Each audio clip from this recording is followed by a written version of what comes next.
Radhe Radhe, good morning সবাইকে। 11.5 ঘন্টা জার্নির পর অবশেষে আমরা নিউ জলপাইগুড়ি পৌঁছে গেলাম। এখান থেকে এবার গাড়ি বুক করা আছে, বাকিটা ওনারা এসে নিয়ে যাবে।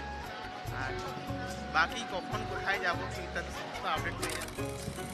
পেছনে যাদেরকে দেখতে পাচ্ছ, যাদের হাতে লাগেজ আছে, প্রায় 170 জনের কাছাকাছি।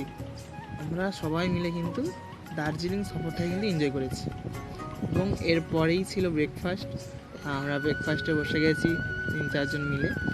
আর তারপরেই ওখান থেকে গাড়িতে উঠে গিয়ে সত্যি দার্জিলিং যে বলে না queen of hills, just wow, শুধু ভিউটা দেখো।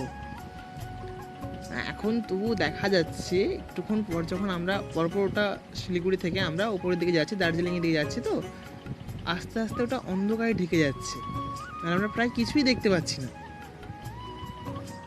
আর সত্যি বলবো, আমরা প্রথমবার দার্জিলিং গেছিলাম, তো এক্সাইটমেন্টটা জাস্ট ওয়াও ছিল। আর আমাদের যে ড্রাইভার ছিল, উনি বাঙালি বুঝতেন না, কিন্তু খুব ভালো আমাদের সঙ্গে কোলাবোরেট করেছে আর আমাদের সঙ্গে খুব ভালোভাবে এনজয় করেছে। আর আমাদের বুঝিয়ে বলছিল যে এটা এখানে, এটা এমন, মানে সত্যি ড্রাইভারটা খুব ভালো ছিল।